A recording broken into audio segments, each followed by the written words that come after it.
تفسیری موجود ہے, صحیح بخاری میں حدیث ہے, بلغوا عنی ولو آیا, پہنچا دو میری طرف سے خواہ میں ایک آیت ہی آتی ہو.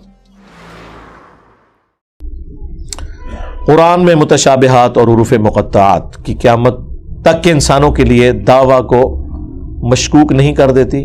کیا اس طرح کی آیات سلمان رشدی جیسے فتنوں کا باعث نہیں بنتی؟ آپ کو پتہ ہی نہیں ہے کہ سلمان رشدی کا مسئلہ کیا تھا. اس سلمان رشدی کا نام لے کے آپ نے معاملے کو خود ایمبیگوس کر دیا. سلمان رشدی کو تو یہ مسئلہ ہی نہیں ہے, نہ متشابہات سے نہ حروف مقطعات سے. اس کا تو مقدمہ ہی کچھ اور ہے. اس کا مقدمہ قرآن میں تو نہیں ہے, اس کا مقدمہ تو احادیث کے پوائنٹ آف ویو سے وہ چیز ہی کچھ اور ہے. سلمان رشدی کی کتاب سٹینک ورسز کے اوپر میں نے پوری ویڈیو ریکارڈ کروا دی ہے, وہ آپ دیکھ لیں. پہلے تو آپ سمجھیں اس کا مسئلہ کیا ہے. یہ متشابہات اور حروف مقطعات یہ تو چیز ہی کچھ اور ہے. اس کو تو کبھی بھی کسی نے تختہ مشق بنایا ہی نہیں ہے. متشابہات ہی ہوں گے نا میرے بھائی.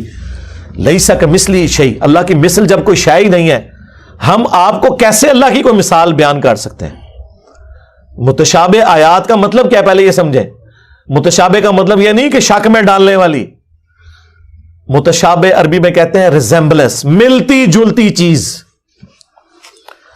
دودھ کا سفید ہونا اور چونے کا سفید ہونا یہ متشابہ ہے, ایک دوسرے سے ملتا ہے, لیکن دودھ اور چیز ہے, چونا اور چیز ہے. ٹھیک ہے, وہ چیک کرنے سے پتا چلے گا. متشابہ کا لفظ سورہ بقرہ میں آیا کہ جنت میں ان کو وہ فروٹ دیے جائیں گے جو متشابہ ہوں گے دنیا کے فروٹوں کے ساتھ. تو جنتی کہیں گے ہمیں تو وہی رزق دیا گیا. تو اللہ تعالیٰ فرما رہا ہے یہ اس کے متشابہ ہوگا رزق. وہ تو جب کھائیں گے تو پتا چلے گا کہ یہ والا آم جو جنت میں ٹیسٹ دے رہا ہے دنیا کے آم سے بہت مختلف ہے. اچھا, دیا کیوں جائے گا؟ اس کے پیچھے ریزن یہ ہے کہ دنیا میں آپ دسترخوان پہ بیٹھے ہوئے سب سے پہلے اس چیز کو ہاتھ ڈالتے ہیں جس سے آپ فیملیئر ہوں. میں لا کے آپ کے سامنے کوئی عربی غذا رکھ دوں جو آپ نے کبھی دیکھی بھی نہ ہو اور آپ کو سخت بھوک لگی ہوئی ہے, آپ اس کو اپنی پلیٹ میں ڈالیں گے یا چکن قورمے کو اور بریانی کو یا مٹن قورمے کو ڈالیں گے؟ ہاں, کھا پی کے جب فارغ ہو جائیں گے پھر کہو کہ چلو میں اے بھی ذرا چیک کر لوں. آخر میں اس کو رکھیں گے.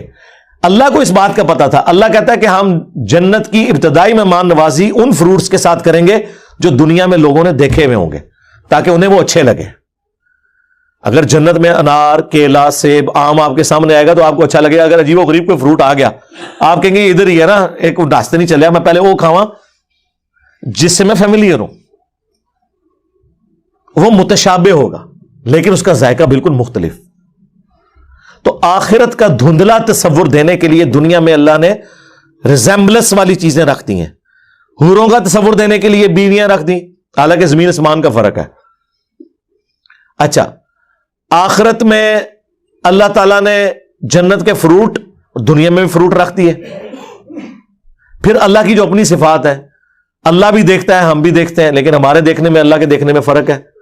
اللہ کا ہاتھ جیسا کہ اس کی شان کے لائق ہے اور ہمارا ہاتھ ہم یوں بھی نہیں کہہ سکتے کیونکہ قرآن میں آیا لیسا کمثلہ شیء, اللہ کی مثل کوئی شے نہیں ہے. اللہ کا عرش پر استوا فرمانا ہم اس کے لیے مثال دے ہی نہیں سکتے, جس طرح میں کرسی پہ بیٹھا ہوں اللہ کی مثل کوئی شے ہی نہیں ہے. ٹھیک ہے, تو یہ ذہن میں رکھیں یہ متشابہ ہے. تو یہ متشابہات کے بارے میں سورہ آل عمران کی آیت نمبر 7 ہے کہ قرآن کی آیات 2 قسم کی ہیں, ایک محکمات ہے اور وہ ام الکتاب وہی ہیں. قرآن خود کہہ رہا ہے کہ تم نے انہی آیات کو لے کے چلنا ہے.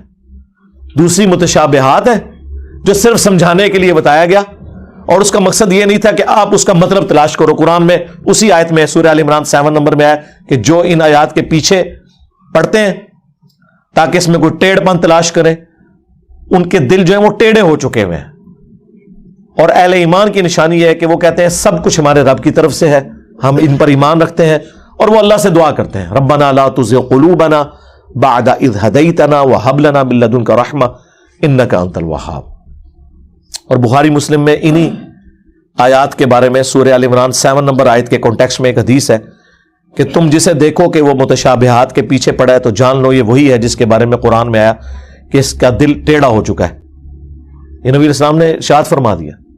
اور اہل ایمان کی نشانی یہ ہے کہ وہ دعا کرتے ہیں ربنا لا تزغ قلوبنا, اے رب ہمارے دلوں کو ٹیڑھا نہ کرنا بعد اس کے کہ تو نے ہمیں ہدایت عطا فرمائی, ہمیں اپنے پاس سے رحمت عطا فرما اے عطا فرمانے والے, آمین.